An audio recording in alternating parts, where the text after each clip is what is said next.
So, students, finally your wait is over now.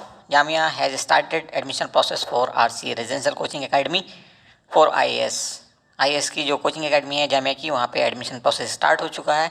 यहाँ से लगातार पिछले 10 सालों से बहुत बड़ी तादाद में स्टूडेंट सेलेक्ट हुए हैं यूपीएससी में। और अगर हम बात करें प्रोविंशियल सर्विसेज की, सिविल सर्विसेज की, यूपी पीसीएस, एमपी पीसीएस, तो उसकी तो गिनती नहीं है।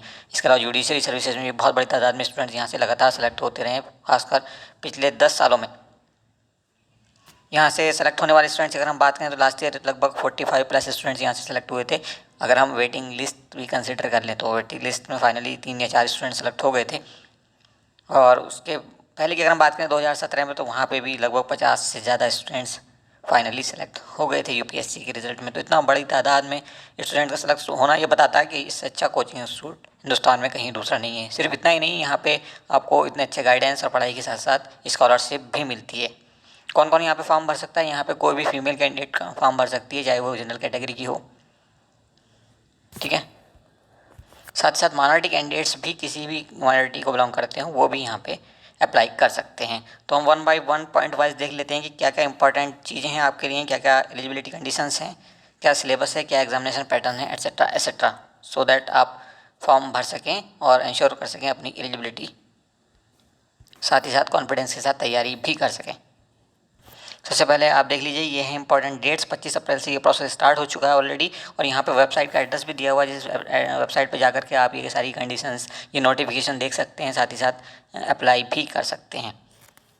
बट अप्लाई करने से पहले इंश्योर कर लेना कि इस नोटिफिकेशन को कम से कम 2 या 3 बार आप पढ़ लें, अच्छे से कंफर्म कर लें कि आप एलिजिबल हैं नहीं हैं।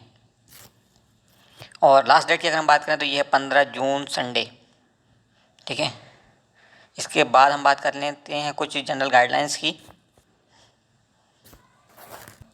पॉइंट नंबर 1 पे ये कह रहा है कि किस टाइप का पेपर होगा। देखिए, जनरल स्टडीज़ का एक पेपर होगा, ऑब्जेक्टिव टाइप, यूपीएससी मॉडल पे बेस्ड होगा। ये उसी तरह के सवाल इसमें आते हैं जैसे कि आईएएस में आते हैं, उसी पैटर्न के सेम सवाल आएंगे, ठीक है। हिंदी इंग्लिश दोनों में ये क्वेश्चन पेपर होगा। इसके अलावा दूसरा पार्ट जो इस क्वेश्चन पेपर का होगा, उसमें ऐसे राइटिंग के लिए आपको 2 टॉपिक्स पे ऐसे लिखना होगा। वहाँ पे कुछ ऑप्शंस दिए होंगे, पार्ट 1 और पार्ट 2 करके दिए होंगे। दूसरे पेपर में भी पार्ट 1 से भी आपने एक टॉपिक पे ऐसे लिखना होगा, और पार्ट बी में भी आपने एक टॉपिक सेलेक्ट करके उस पर ऐसे लिखना होगा। ये ऐसे का पेपर होगा 2 घंटे का, और उससे पहले जो ऑब्जेक्टिव टाइप का क्वेश्चन पेपर होगा वो होगा 1 घंटे का। इस तरह से आपको टोटल 3 घंटे मिलेंगे। यहाँ पे नेगेटिव मार्किंग भी होगी, 1/3 मार्क आपका काट लिया जाएगा, ठीक है, अगर नेगेटिव आंसर करते हैं आप, तो गलत आंसर करते हैं तो। पेपर 1 में जैसे कि हमने बताया कि ऑब्जेक्टिव टाइप क्वेश्चन होंगे, 60 क्वेश्चन यहाँ पे होंगे।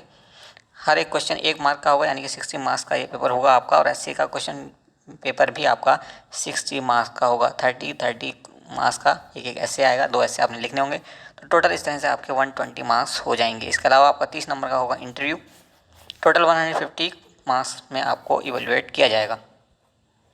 ऑब्जेक्टिव टाइप क्वेश्चंस पेपर का जो आंसर आपने लिखने हैं वो हमारे शीट में भरने हैं, लिखने नहीं बल्कि भरने हैं। और ऐसे के लिए तो आपको प्रॉपर शीट मिलती है, कॉपी के ऊपर क्वेश्चंस लिखे होते हैं, वहाँ पे आपने आंसर लिखने होते हैं, ठीक है। पॉइंट नंबर 4 देखिए, कह रहा है कि उन्हीं बच्चों का एससी की कॉपी जांची जाएगी जिनके एमसीक्यूज़ में अच्छे मार्क्स होंगे। वो टॉप 1500 कैंडिडेट सेलेक्ट कर लिए जाएंगे एमसीक्यू वाले पार्ट से, और उन्हीं की एससी की कॉपी जांची जाएगी। तो इंश्योर कर लेना कि एमसीक्यू वाला जो पोर्शन है उसमें आपकी स्कोरिंग अच्छी हो, अदरवाइज़ आपका सफ़र यहीं पे एंड हो सकता है। पॉइंट नंबर 6 कहता है, देखिए कि प्रीवियस ईयर के क्वेश्चन पेपर कुछ वेबसाइट पे मिल जाएंगे। शायद एक क्वेश्चन पेपर वहाँ पे मिल जाता है, या एक मॉडल पेपर में मिल जाता है। इसमें 2 क्वेश्चन पेपर आपके वहाँ पे मिलेंगे। बट बाकी क्वेश्चन पेपर्स के लिए हम आपको एक साथ एक लिंक शेयर कर लेंगे। वहाँ पे नॉमिनल से रेट पे जो मिनिमम वाला रेट होगा उस पर से आपको परचेस कर लेना है। तो वहाँ से आपको अच्छी खासी कॉपीज़ अवेलेबल हो जाएंगी, ऑलमोस्ट 4-5 ईयर्स तक की, जहाँ तक हमें अंदाज़ा है। अब देखिए पॉइंट नंबर 7 पे क्या कहता है, जब टाई हो जाएगा उस केस में क्या है कि पहले एसए में अगर ज़्यादा मार्क्स हैं तो एसए वालों को प्रेफरेंस दी जाएगी। अगर फिर भी टाई हो जाता है मामला तो उस बच्चे को सेलेक्ट किया जाएगा फाइनली जिसका इंटरव्यू में मार्क्स ज़्यादा होंगे, ठीक है। पॉइंट नंबर 8 देखिए, अगर कोई ऐसा बच्चा है जिसने 3 साल तक लगातार आरसीए में कोचिंग ले ली है, फिर भी वो फाइनल इंटरव्यू में नहीं पहुंचा है, तो इंटरव्यू में अगर यूपीएससी के वो नहीं पहुंच पाया है तो उसको 4th ईयर में फिर ये चांस नहीं मिलेगा, कोचिंग उसको नहीं मिलेगी। तो इंश्योर कर लेना कहीं आप वो कैंडिडेट तो नहीं है। पॉइंट नंबर 9 देखिए बहुत ज़्यादा इंपॉर्टेंट है। इस पॉइंट में क्या कह रहा है कि जो स्टूडेंट्स फाइनली आपने हाथ में मार्कशीट लिए बैठे हैं ग्रेजुएशन फाइनल की, सिर्फ वही एलिजिबल हैं यहाँ पे अप्लाई करने के। ठीक है, यानी कि आपका ग्रेजुएशन क्लियर होना चाहिए। जो लोग अपने रिजल्ट का वेट कर रहे हैं या एग्ज़ाम देने का वेट कर रहे हैं वो यहाँ पे एलिजिबल नहीं होंगे।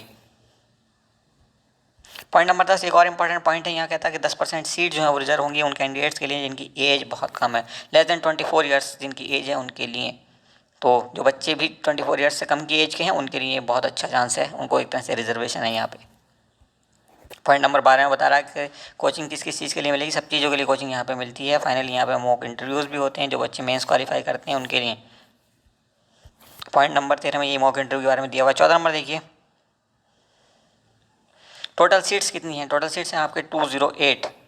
लेकिन यहाँ पे एक चीज़ और जो मतलब एक ऐसी टॉप सीक्रेट है आपके लिए बता दें कि ऑलमोस्ट हाफ सीट्स जो हैं वो इंटरनल कैंडिडेट्स के लिए रिजर्व होती हैं। तो आपके लिए हार्डली 104 सीट्स ही यहाँ पे होंगी। ठीक है, आधी सीट ऑलमोस्ट, एक मोटा आइडिया हम बता रहे हैं। अभी ये पहले से डिसाइड नहीं होता कि कितने कैंडिडेट्स यहाँ पे बच जाएंगे, बट ऑब्वियसली जो बच्चे यहाँ पे इंटरव्यू देने जा रहे हैं यूपीएससी के मतलब फाइनल स्टेज में जो हैं, अगर किसी वजह से उनमें से कुछ बच्चे रुक जाते हैं, ऐसा होता है जनरली कि 50 60 70 बच्चे इंटरव्यू देते हैं, उनमें से 30 40 50 बच्चे सेलेक्ट होते हैं। तो बाकी जितने भी बच्चे यहाँ रुक जाएंगे उनके लिए सीट्स इनको चाहिए होती हैं। तो अमूमन हम ये देखते हैं कि 75 से 100 सीट तक जो है वो पुराने स्टूडेंट्स से भरी जाती हैं। उनके लिए दोबारा से एंट्रेंस टेस्ट देना ज़रूरी नहीं होता। तो आप मान के चलिए कि 104 सीट ऑलमोस्ट आपके लिए हैं जो नए कैंडिडेट्स हैं। हो सकता है 104 से बढ़ करके 120-130 तक भी हो जाएं। ठीक है, पॉइंट नंबर 15 पे कह रहा है कि जो बच्चे भी यहाँ पे सेलेक्ट होंगे उनको हॉस्टल फैसिलिटी मिलेगी। वो कोई बहुत बड़ी बात नहीं है, यहाँ पे मिलती ही है। और पॉइंट नंबर 16 कहता है कि यहाँ पे जो एग्जामिनेशन फ़ी है वो 650 है plus nominal charges credit card से पे करने के केस में और 15-20 रुपये आपके एक्स्ट्रा लगेंगे। और पॉइंट नंबर 17 पे फिर से वही बात दोहरा रहा है कि जामिया वेबसाइट आप चेक करते रहिए रिज़ल्ट वगैरह के लिए। यहाँ पे आपको सारी अपडेट्स मिलती रहेंगी, इंटरव्यू कब है, रिज़ल्ट कब आ रहा है, एग्जामिनेशन शेड्यूल में कोई चेंज तो नहीं है, एसेट्रा एसेट्रा। और उम्मीद है कि जुलाई में किसी टाइम पे आपका एग्ज़ाम हो जाएगा। अगर आईएएस बहुत दिन तक नहीं टला तो होपफुली आईएएस जून में किसी टाइम पे हो जाएगा, तो जुलाई में ये हो जाएगा। अगर आईएएस जून में नहीं हो पाया किसी रीज़न से, कोविड-19 के चक्कर में या और किसी रीज़न से, तो फिर ये भी अकॉर्डिंगली पोस्टपोन होने के चांस बढ़ जाएंगे। तो ये थी कुछ इंपॉर्टेंट बातें जो हमने आपसे यहाँ पे की हैं। एग्जामिनेशन पैटर्न हमने आपको समझा दिया। सिलेबस की अगर हम बात करें, बहुत इंपॉर्टेंट पॉइंट आपने याद दिलाया। देखिए सिलेबस बच्चे बहुत पूछते हैं कि सिलेबस इसका क्या है। तो यूपीएससी का बिल्कुल मॉडल रहेगा एकदम, यूपीएससी प्रीलिम्स की तरह से ही इसका पूरा सिलेबस आप समझिए वही है। ठीक है, तो जीएस आप कैसे तैयार करेंगे। देखिए स्टैटिक पोर्शन तो आप एनसीईआरटी से ही तैयार करेंगे, एनसीईआरटी से ही तैयार करेंगे। प्लस आईएएस के क्वेश्चन पेपर भी साथ साथ आप देख लेना जितने हो सके। अगर हो सके तो 10 साल तक के कम से कम आईएएस के क्वेश्चन पेपर्स आप देख लें। आरसी के क्वेश्चन पेपर भी देख लें, कम से कम 5-6 साल के आरसीए 5 साल के क्वेश्चन पेपर्स, वो हमने लिंक बताया आपको, वहाँ से मिल जाएंगे मोस्टली। ठीक है, इसके अलावा प्रेस इन्फॉर्मेशन ब्यूरो की जो वेबसाइट है वहाँ से गवर्नमेंट ऑफ इंडिया की पिछले 2 साल लास्ट 2 ईयर्स की स्कीम्स आप अच्छे से देख लें। लास्ट 2 ईयर्स ध्यान रखिएगा। ठीक है, लास्ट 2 ईयर्स की प्रेस इन्फॉर्मेशन ब्यूरो पीआईबी की वेबसाइट आप देख लेना। वहाँ पे जितनी गवर्नमेंट ऑफ इंडिया की स्कीम है उनको एकदम बारीकी से स्टडी करना। वहाँ से सवाल बहुत ज़्यादा आते हैं, 8 से 10 सवाल यहाँ पे रीजनिंग के भी बनते हैं जनरली, ऐसा देखा जाता है। और वो बहुत मुश्किल नहीं होते। थोड़ा सा आप कहीं से बैंकिंग टाइप की रीजनिंग अच्छे से देख लेना तो आपका काम हो जाएगा। बैंकिंग क्लरिकल की आप बुक ले सकते हैं इसके लिए।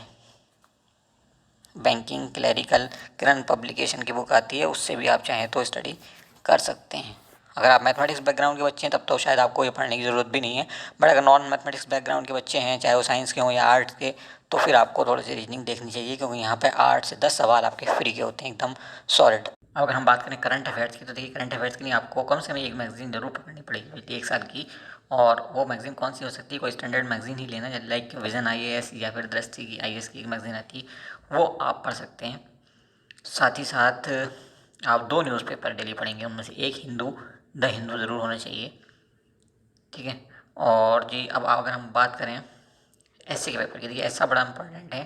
तो एसए के लिए आपको क्या करना है, एसए के लिए एक तो आपने प्रीवियस ईयर के क्वेश्चन पेपर देखने हैं आईएएस मेंस के, वहाँ पे एसए के टॉपिक्स होते हैं। एक एसए का पेपर आता है तो वहाँ किस किस टॉपिक पे ऐसे पूछे गए हैं वो आप नोट करके रखिए और उन पर लिखने की कोशिश करिए। ठीक है, अखबार का एडिटोरियल पढ़िए, वहाँ से आपको अंदाज़ा हो जाएगा कैसे कैसे हम अपनी बात को एक्सप्रेस कर सकते हैं। यहाँ पे आपकी नॉलेज, आपका वे ऑफ एक्सप्रेशन और आपका राइटिंग, तीन चीज़ें बड़ी इंपॉर्टेंट है एस्से के केस में। यहाँ पे एस्से में आपको अच्छे मार्क्स इन्हीं तीन चीज़ों के बेस पे मिलने वाले हैं। कुछ टॉपिक जो जनरल होते हैं जैसे वुमेन एम्पावरमेंट, करंट टॉपिक में कोई हो सकता है जैसे कोविड-19 आउटब्रेक, या फिर चाइल्ड लेबर, या फिर फेक न्यूज़। ये आजकल के करंट हॉट टॉपिक हैं। कुछ इनमें से स्टैटिक नेचर के भी होते हैं, तो इन पे भी आप लिखने की कोशिश करिएगा। बाकी RCA आई थिंक 2013 से ये इसी स्टाइल में मतलब टेस्ट ले रहा है, तो उसके क्वेश्चन पेपर 2013 ऑनवर्ड शायद हमारे यूट्यूब चैनल पर मोस्टली अवेलेबल हैं। बट स्टिल अगर आपको PDF चाहिए तो उसके लिंक भी हम शेयर कर लेंगे, आपको ज़्यादातर PDF भी उसके मिल जाएंगे।